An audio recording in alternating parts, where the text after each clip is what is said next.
Assalamualaikum. Apa khabar anda hari ini? Semoga anda sentiasa dirahmati Allah. Kalau anda tengah sedih sangat kerana sesuatu, video kali ini adalah untuk anda. Kita sedia maklum, akibat sedih berlebihan boleh menjejaskan kesihatan. Jadi, macam mana caranya nak mengatasi keadaan ini? Sebenarnya kan, ada satu keuntungan yang besar di sebalik kesedihan yang kita alami. Kalau anda nak tahu keuntungannya seperti apa, saksikan video ini sampai ke penghujungnya ya.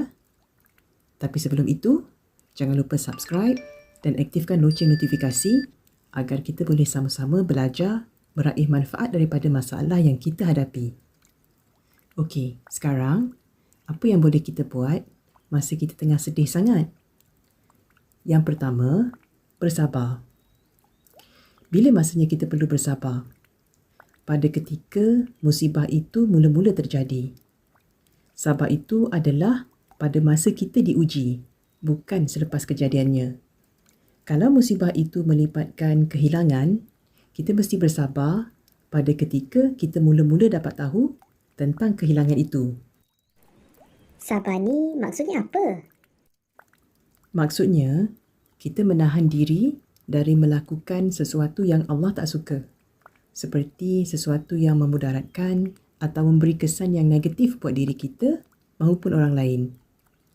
Jadi, masa kita tengah terlalu sedih dengan sesuatu, cuba bertenang dan kawal diri.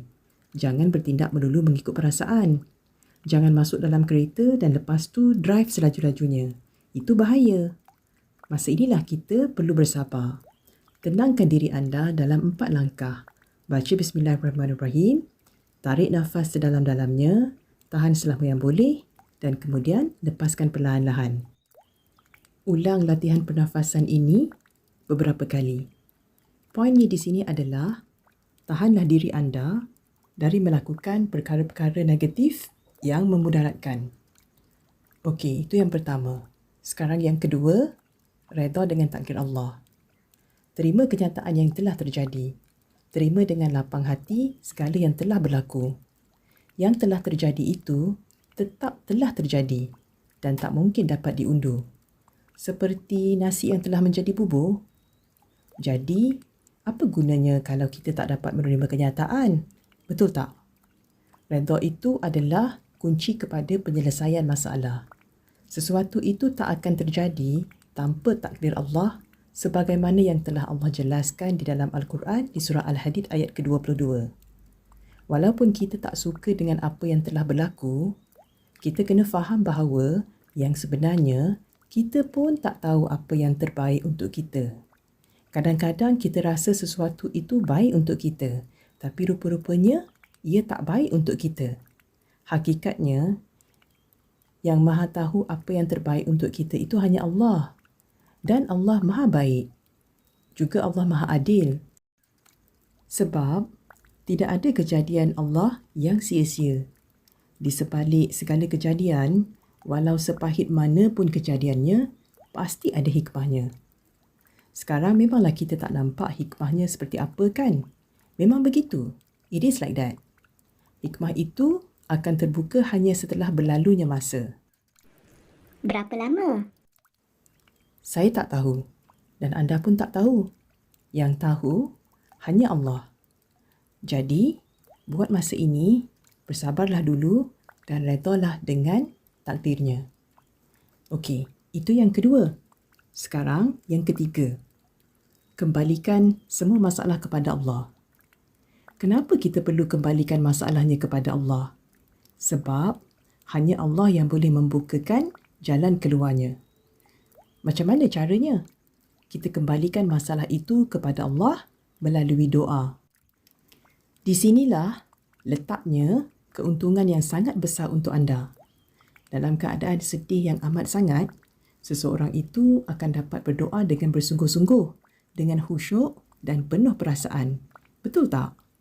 Apalagi kalau berdoa pada waktu mustajab seperti di sepertiga malam yang akhir. Ketika ini, lebih mudah untuk kita sampaikan doa dari hati. Jadi, doa kita tu tentu sangat berbeza berbanding doa-doa rutin kita. Selalunya, doa-doa yang telah menjadi rutin kurang kesungguhannya kan? Jadi, manfaat inilah yang perlu anda raih sebaik-baiknya. Sebab, momen seperti ini tidak akan datang selalu. Ianya sukar didapatkan. Dalam keadaan yang sedih sangat, bila kita berdoa dengan bersungguh-sungguh dan penuh perasaan, itulah yang akan mendatangkan pertolongan Allah yang sangat cepat. Macam mana saya tahu? Saya cakap dari pengalaman. Jadi, menurut pengalaman saya, sangat rugi kalau peluang keemasan ini dibiarkan pergi. Sangat rugi sebab kita banyak masalah dan banyak keperluan yang hanya Allah boleh penuhi. Anda faham tak apa yang saya maksudkan? Kalau ada yang kurang jelas dalam penyampaian saya ini, tuliskan saja di bawah. InsyaAllah kami cuba bantu. Jadi, jangan sia-siakan kesempatan ini. Allah selalu ada. Allah tak pernah tidur. Allah tidak pernah offline atau lowbat. Kalau kita nak luahkan kepada manusia, belum tentu manusia nak dengar. Tapi Allah sentiasa menunggu doa kita. Gunakanlah kesempatan ini untuk meluahkan segala yang terbuku di hati dan mintalah apa saja yang dihajatkan. Tentunya yang baik-baik saja ya. Jadi, masa anda tengah sedih sangat, ada 3 perkara yang boleh dilakukan. Yang pertama, bersabar. Yang kedua, redha dengan takdir. Dan yang ketiga, raihlah manfaat dari kesedihan yang sedang anda alami untuk berdoa sebanyak-banyaknya untuk diri sendiri, keluarga, teman-teman maupun orang lain. Moga Allah hilangkan kesedihan dari hati anda. Sekian dulu video kali ini. Mohon maaf atas sebarang kekurangan dan kelemahan.